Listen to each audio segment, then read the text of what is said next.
नमस्कार दोस्तों, आपको पता ही होगा मेरा नाम क्या है और यहाँ क्यों आया हूँ ये पहले बता देता हूँ आपको। देखिए, लगातार जो हमारा स्ट्रेसफुल जॉब रहता है, लगातार एक पत्रकार कभी दौड़ता है, कभी कुर्सी तोड़ना पड़ता है बैठकर कई कई दिनों तक, तो कई जगहों पर शरीर में जवाब दे देता है शरीर। कभी पीठ दर्द, कभी कमर दर्द, कभी गर्दन दर्द। लगातार ये चीज़ें जब होती हैं तो हम इग्नोर करते हैं। कभी कोई स्प्रे मार लिया, कभी कोई दवाई खा ली, लेकिन जब वो परसिस्ट कर जाता है दर्द, जब लगातार होने लगता है तो फिर आवश्यकता पड़ती है डॉक्टर्स की। जो डॉक्टर इन सभी चीज़ों में माहिर हैं, पटना के बहुत ही फेमस डॉक्टर रजनीकांत, जो कि कायरोप्रैक्टर हैं और जो पूरी दुनिया में जाने जाते हैं केवल इसलिए क्योंकि इन्होंने सेलिब्रिटीज़ का, पटना में लगभग जितने भी बड़े पॉलिटिशियंस हैं, जितने भी फिल्मी स्टार्स हैं, सबके दर्द का निवारण किया है। हमारे साथ आज मौजूद है। आज इनका डे ऑफ था लेकिन फिर भी हमारे साथ मौजूद है। तो समस्या तो मेरी ये है कि मेरे पीठ में दर्द लगातार रहता है और ये कुर्सी पे बैठने के चलते होता है या किस वजह से होता है मुझे समझ में नहीं आता है सर। ये बताओ, अपना पोस्चर मेंटेन नहीं करने की वजह से होता है जी। जैसे कि वो सिटिंग से भी हो सकता है, लॉन्ग स्टैंडिंग से भी हो सकता है, या गलत पोस्चर में खड़े होने से हो सकता है। जी। इसका कोई मतलब एक काउज नहीं है कि इससे होगा, इसके बहुत सारे काउजेस हैं, उससे हो सकता है। तो रजनीश जी के बारे में आपको पहले बता दूं मैं कि ये पटना के फेमस कायरोप्रैक्टर तो हैं ही, लेकिन यूट्यूब पर इनके वीडियोस लगातार आपने देखे होंगे।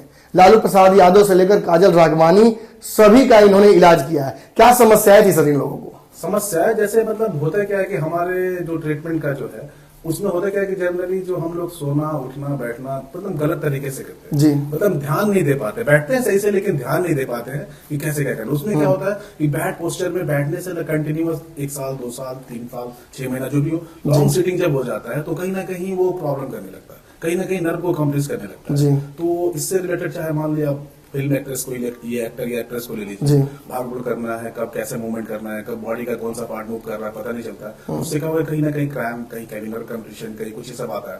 तो इससे सारे रिलेटेड ये सब मतलब प्रॉब्लम। तो कैसे से इसको सॉल्व कर पाते हैं आप? तो जैसे मेरा काम क्या है कि हम लोग जो मेरा जो काम है, हम जस्ट लाइक बोन अलाइनमेंट करते हैं। अच्छा। जो भगवान ने मुझे बोन दिया है जो अपने जगह पे, ये सीक्वेंस ऑर्डर जी, तो किसी कारण से अगर हम लोग सही तरीके से नहीं बैठते नहीं चलते तो कहीं ना कहीं वो मिसबैलेंस होता है। तो हम लोग उसको रीअलाइनमेंट करके मतलब पूर्ण उसके जगह पे सेट करते हैं। इसके कारण से फिर वो पेन, कोई ब्लड सर्कुलेशन नॉर्मल होता है और पेन ठीक होता है। जी, अक्सर मेरा जो पोस्चर है बैठते समय वो गड़बड़ होता ही होता है।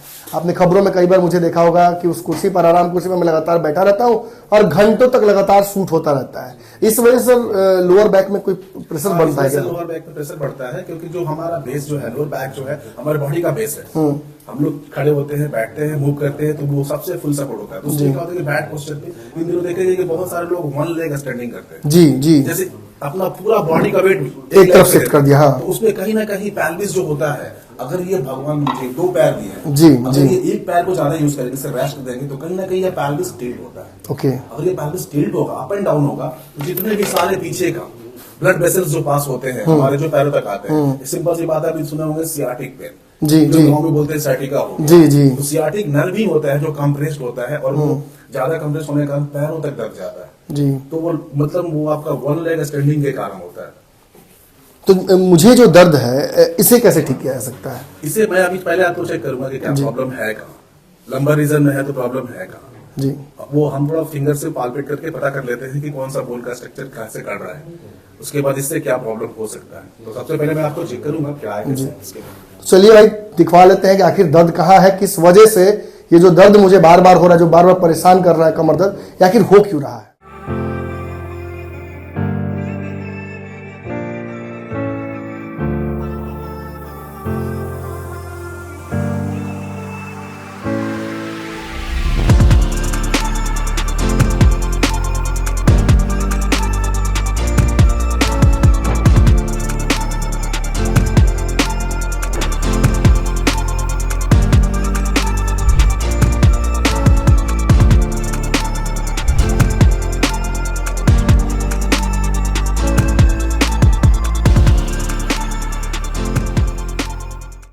अभी हम डॉक्टर साहब के पास मौजूद हैं और हमारे पंचनामा वाले डॉक्टर साहब का इलाज हो रहा है। जानने की कोशिश करते हैं आखिर इनकी समस्या क्या है। आपने अभी चेक किया इनका, क्या समस्या आ रही है? मैंने इनको अभी चेक किया जी, ठीक है, इनका ठीक ये पूरा स्पाइन है। अभी जैसे मैंने इनका चेक किया, ये जो ऑसिपिटल जो है ठीक है, ये थोड़ा डाउन था, ये अप था, जिसको C1 भी बोलते हैं। इसके अराउंड। तो ये डाउन होने के कारण इनका बैक साइड इधर हैवीनेस आ रहा था, और इसके साथ T3 भी अपसेट था। जो मतलब T3 देखेंगे 1 2 3, ये T3 जो है अपसेट था, ये सीक्वेंस ऑर्डर में नहीं था, थोड़ा मिसिंग था।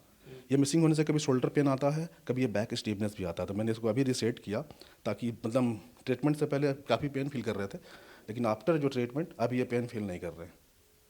ये आप पता कैसे लगा लेते हैं इतने कपड़ों के ऊपर से? इससे कपड़ों, बस हम लोग क्या है ना, ये हमारा स्पाइन हो गया, ठीक है, बस इसका जो ट्रांसफ़र और स्पाइनस प्रोसेस, मैं इसको पालपेट करता हूँ और टच करता हूँ। अगर ये कहीं ना कहीं मिसिंग होता है, अपने सीक्वेंस ऑर्डर में नहीं आता है, तो कहीं ना कहीं पार्ट को ये प्रॉब्लम देगा। अगर ये लेफ्ट साइड है तो लेफ्ट साइड जैसे ही टर्न होगा लेफ्ट साइड, तो लेफ्ट साइड का जो ब्लड वेसल्स है उसको कंप्रेस करेगा और सर्कुलेशन में प्रॉब्लम आएगा।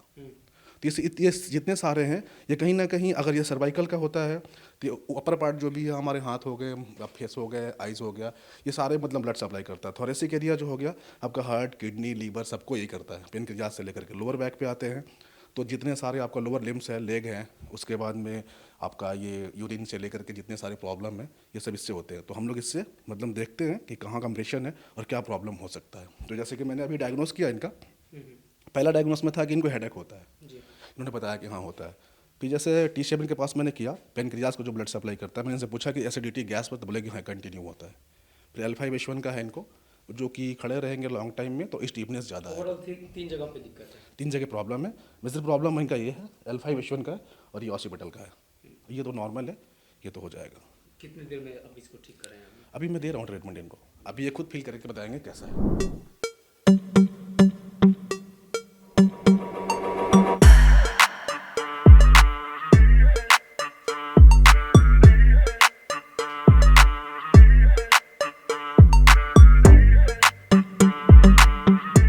अब इनका इलाज कंप्लीट हो चुका है, पूरा हो चुका है। जानने की कोशिश करते हैं कि कैसा लग रहा है, कैसा महसूस कर रहे हैं। देखिए इसे और किसी तरीके से समझाना बड़ा मुश्किल है। मैंने जब गाड़ी में बड़ा चलाता हूँ मैं, मुझे शौक भी आप जानते हैं, जब गाड़ी चलाते वक्त महसूस होता है कि नहीं, एक तो दाएं तरफ भाग रहा है या कभी गियर ले रहे हैं तो फंस रहा है, वैसा ही कुछ महसूस हो रहा है। जब गाड़ी को आप भेजते हैं सर्विसिंग के लिए और सब कुछ ठीक करके जब गाड़ी के चक्कों का अलाइनमेंट हो जाता है तो चलाने के बाद एक स्मूथनेस महसूस होता है ना, वैसा ही मुझे अपनी बॉडी में महसूस हो रहा है। इन्होंने बिना, सबसे बड़ी बात तो यही है कि मैंने इन्हें बस इतना बताया कि मुझे पीठ में दर्द रहता है, लोअर बैक में, बैठने की वजह से हो सकता है, ओवरवेट इसलिए हो सकता है।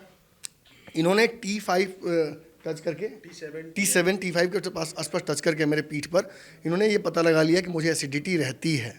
आपको अच्छे से पता है कि मैं कितना परेशान रहता हूँ, मुझे रोज़ दवाइयाँ खानी पड़ती हैं उसके लिए। ये कह रहे हैं कि इससे इलाज इसका भी संभव है। खाली पेट अगर आके मैं इनसे मिलूंगा तो ये अलाइनमेंट करके मसल बोन्स का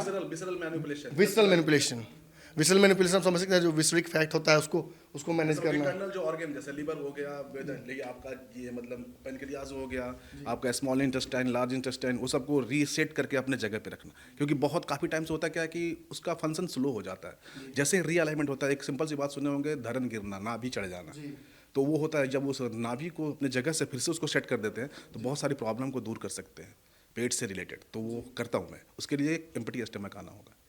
इसके अलावा देखिए, मुझे लगातार दो चीज़ें और मुझे होती हैं। एक साइड हेडेक मुझे जरूर होता है, वन साइडेड हेडेक, जो लोग, बहुत सारे लोग को होता है जो काम कंप्यूटर पे ज़्यादा करते हैं, मोबाइल पे करते हैं, लिखते ज़्यादा हैं, उनके लिए ये समस्या है। ये भी इन्होंने देख के पोस्चर मेरा गर्दन के आसपास इन्होंने देखा।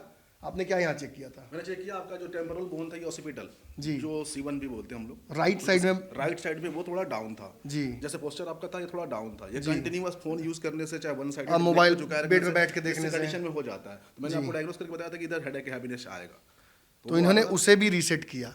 इसके अलावा आप उसको फील भी कर रहे हो? बिल्कुल मुझे बहुत आराम से मैं गर्दन घुमा पा रहा हूँ। मुझे लगा आप कीजिए तो 2-4 दिन तक हमको मतलब गर्दन हिलाना नहीं होगा लेकिन अब और आराम से घूम रहा है। एक और बड़ी बात मैं बताता हूँ आपको, मुझे नेज़ल समस्याएं रहती हैं बचपन में ही से ही, निमोनिया की वजह से साइनस मेरा कभी कभी बढ़ जाता है। इन्होंने नाक के आसपास टच करके बता दिया कि आपका वन साइड, राइट साइड में अभी ब्लॉकेज है। और अभी उस समय मैं फील कर रहा था, मुझे सांस ठीक से लेने में, उल्टा साइड होने पे एक साइड मुझे कम आ रहा था सांस। तो इन्होंने यहाँ पे कुछ किया। क्या किया सर आपने? नेजल सेप्टम जो होता है ना, जो वो बेडिएटेड, जो थोड़ा सा बोन होता है भोमर, मैंने उसको रीसेट किया। वो काफ़ी टाइम से होता है क्या है कि कभी साइनस, कभी ब्रीदिंग के प्रॉब्लम से थोड़ा सा मसल्स डेवलप हो जाते हैं। जो नेजल सेप्टम जो बीच का होता है वो थोड़ा सा डेविएट हो जाता है किसी कारण से, मास्क पहनने से भी हो सकता है लॉन्ग टाइम से। तो उसको मैंने बस अपने जगह पे रीअलाइन किया। उसकी वजह से मैं बताता हूँ आपकी, मुझे दोनों साइड से लग रहा है कि मैं प्रॉपर्ली सांस ले पा रहा हूँ, ज़्यादा हवा लग रहा है कि लंग्स में लेके जा रहा हूँ, ये भी एक अच्छी बात है। इसके अलावा एक और मुझे, मैं बताऊंगा, मैंने आज तक कान को किसी के सामने बजाते नहीं देखा। नकल्स हम लगातार तोड़ते हैं, पैरों के ऐसे ऐसे जगहों पे इन्होंने नकल्स तोड़े कि जहाँ मुझे पता भी नहीं था, लेकिन कान इन्होंने जो बजाया ये मैंने पहली बार देखा। मुझे पता नहीं था कि कान में भी इतनी हड्डी होती है कि आप वहाँ उसे पड़का सकते जो हैं। लोग देख रहे होंगे उनको लगता होगा कि ये सब जो होता है उसमें दर्द होता है, कैसा? नहीं, दर्द का निवारण ही तो करने आप आए हैं। आप हमारे यहाँ हर हाउस होल्ड में जब पेन होता है तो हम पेन को दबा लेते हैं। छोटे बच्चों को कहा कि आओ जरा पीठ पे चढ़ जाओ, आओ जरा पैर पे चढ़ जाओ, ठीक है, आप टेम्पोरली उसको दबाकर किसी तरीके से काम चला ले रहे हैं, बट जब तक आप डॉक्टर के पास नहीं जाइएगा, कायरोप्रैक्टर। ये भी सर कहीं ना कहीं हम लोग गलत करते हैं जी। क्योंकि छोटे बच्चे का पैर कब वो अनबैलेंस होगा, कब वो गिरेगा, वो पैर कहाँ जाएगा। अगर उसमें अगर गया गलत बटी बराबर पड़ गया तो फिर उसमें भी प्रॉब्लम आनी है। मेजर ऑर्गन्स पे अगर आप दबाव ज़्यादा डालते हैं, आप समझ सकते हैं उससे भी समस्याएं होंगी। और जब मुझे देखकर इन्होंने, मतलब बिना किसी लैब टेस्ट के, मैंने अब तक 20-22 लैब टेस्ट कराए हैं, लगातार मैं डॉक्टर से मिलता रहता हूँ, मेरा एक प्रिस्क्राइब टाइम है, हर 2 महीने 3 महीने मुझे कराना पड़ता है लैब टेस्ट वगैरह, और डॉक्टर से मिलना पड़ता है। इन्होंने बिना देखे बाहर से जब टच करके बता दिया, मतलब कि इन्हें पता है बाहर से ही की समस्याएं कहाँ कहाँ उत्पन्न होती हैं। और ये जब कह रहे हैं कि बाहर से ही ठीक किया जा सकता है एसिडिटी को, जो वन साइडेड पेन होता है, नेज़ल होता है, माइग्रेन होता है, जो नेज़ल सिम्टम होता है जो दब जाता है, तो ये बहुत अच्छी बात है। इसके अलावा मुझे ये भी आज पता चला कि एक पैर मेरा जो राइट साइड में, राइट फुटेड हूँ, राइट साइड का पैर मैं ज़्यादा यूज़ करता हूँ, इस वजह से वहाँ भी पेन था मुझे। पेन था और मिसिंग अलाइनमेंट भी था, इतना जी। आपका पेल्विस थोड़ा टिल्ट था, 1 इंच के आसपास डिफरेंट था। मैंने दिखाया भी, फिर मैंने जो उसको जो रिअलाइनमेंट किया पेल्विस को अपने जगह पे, तो फिर उससे वो रीसेट हुआ। उससे क्या होगा कि आप चलेंगे तो खुद महसूस होगा कि मेरा इक्वल वेट दोनों पैर पे ले पा रहा हूँ। अभी चलने पे मुझे क्या महसूस है मैं बताता हूँ आपको। मैं जब चल रहा हूँ तो खास तौर पे जब इन्होंने अलाइनमेंट किया तो मुझे लग रहा है कि मतलब नया जूता मैंने पहन लिया है। नया जूता या नया चप्पल जब पहनते हैं आप तो फुट लेन आपको पकड़ना पड़ता है कि मैं सही ढंग से पकड़े कि नहीं, मुझे वैसा लग रहा है, हल्का लग रहा है। तो मतलब डेफिनेटली मतलब कुछ ना कुछ तो, या तो कैसा साइंस है वो तो मुझे नहीं पता, लेकिन मुझे जादू जैसा लग रहा है। डॉक्टर साहब से खुद आप पूछ लीजिए। आप कितने दिनों से लोगों को ये कर रहे हैं? ये पिछले 5-7 सालों से मैं कर रहा हूँ, 5 सालों से। 5 साल का प्रैक्टिस? हाँ 5 साल के प्रैक्टिस में आप ऊपर से ही अंदाजा लगा लेते हैं इनको क्या दिक्कत है? हाँ जी, वो मैंने बताया था कि जितने सारे हमारे ये ब्लड वेसल्स हैं हमारे स्पाइनल कोड के थ्रू ही कहीं ना कहीं पास आउट होते हैं। तो अगर वो जब कहीं ना कहीं प्रॉब्लम होगा तो ब्लड सर्कुलेशन में भी प्रॉब्लम होगा। अगर किसी को भी ब्लड, जैसे हमारे लिए खाना दाल चावल रोटी है, वैसे हमारे ऑर्गन के लिए खाना ब्लड है। जब ब्लड प्रॉपर वे में नहीं पहुंचेगा तो वो ऑर्गन वीक होंगे, वो पार्ट्स वीक होंगे, पेन आएगा, तो ये सब सारे सिम्टम आएगा। तो बस मैं उसको चेक करता हूँ, उसको रियलाइन करता हूँ। बिहार के लोग तो पटना आकर आपसे इलाज करा सकते हैं, बिहार के बाहर के लोग हों वो कैसे इलाज कराएंगे? नहीं, वो लोग आते हैं बिहार के बाहर, अभी तो आते हैं बिहार के बाहर क्या, इनफैक्ट आपका इंडिया के बाहर से भी लोग आते हैं यहाँ पटना आते हैं ट्रीटमेंट के लिए। और एक अभी कल ही हॉलैंड और ये नाइजीरिया के लोग आए। बिहार में लोग आना नहीं चाहते लेकिन आपसे ट्रीटमेंट के लिए बिहार लोग आते हैं? एकदम आते हैं, आ रहे हैं, कंटिन्यू आ रहे हैं। बाहर भी जाते हैं आप? बाहर मेरा हैदराबाद मुंबई मेरा प्रॉपर विजिट होता है। हैदराबाद मुंबई में मेरा प्रॉपर क्लिनिक भी है, हैदराबाद में भी है। और कैरोप्रैक्टिक के मतलब मैं बताता हूँ आपको। कैरोप्रैक्टिक के मतलब होता है रीढ़ की हड्डियों को हाथों के द्वारा प्रेस करके रोगों को समन करना। तो ये है कैरोप्रैक्टिक का मतलब। टोटली मैनुअल, कोई इक्विपमेंट नहीं, कोई मशीन नहीं, कोई सर्जरी नहीं, कोई मेडिसिन नहीं, कोई दवाई नहीं। यहाँ तक कि मैं तो कहता हूँ कोई रिपोर्ट लेकर के भी नहीं आया, मैं जो चेक करूँगा मैं बताऊँगा, उसके बाद रिपोर्ट कराओ, फिर आप देखो कि डायग्नोस क्या होता है। मेरा डायग्नोस और वो डायग्नोस में क्या फ़र्क है, दोनों में अंतर मिलेगा? अंतर क्या, डेफिनेटली अंतर नहीं मिलेगा। जो मेरा डायग्नोस होगा वो आएगा। देखिए डॉक्टर और जो लैब में टेस्ट होता है वो और इनके इलाज में मतलब अंतर नहीं है।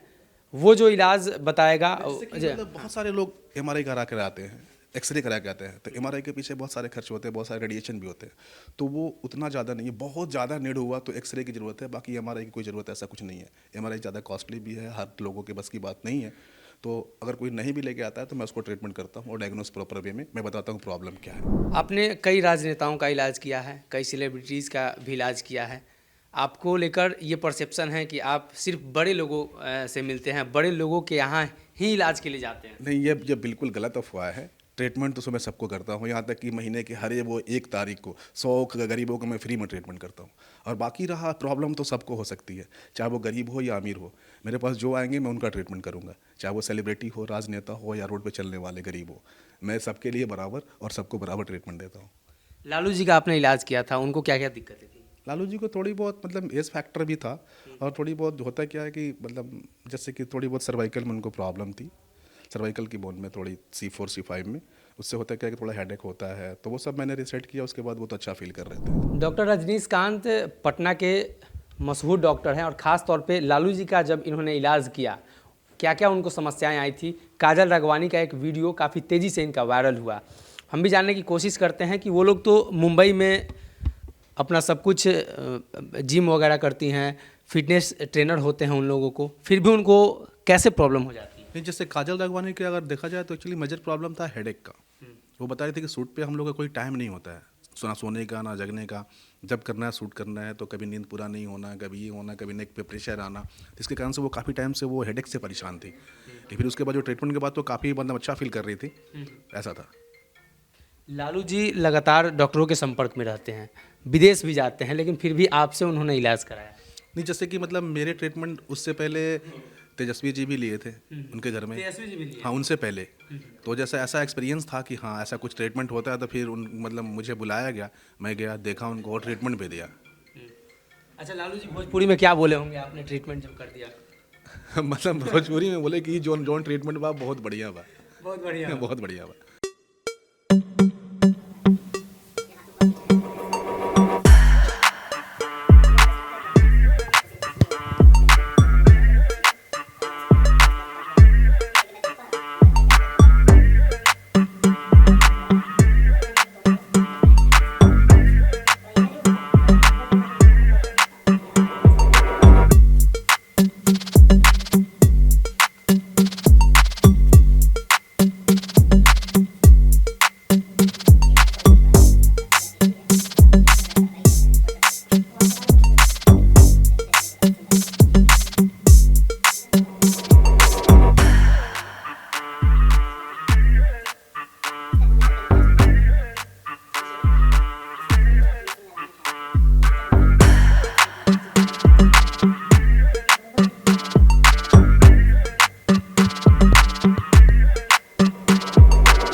अगर ये वीडियो पसंद आई और वह बिहार के राजनीति और बिहारियत से सरोकार रखेनी तो सब्सक्राइब बटन दबा के चैनल के सब्सक्राइब कर ली। ओजे एगो घंटी बा, ओकरा बटन दबा देला से कुल सटीक और मारक खबर रुआ मुफ्त में मिल जाई।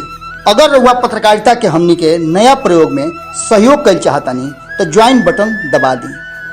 पेटीएम नंबर नोट कर ली 9386816700। धन्यवाद।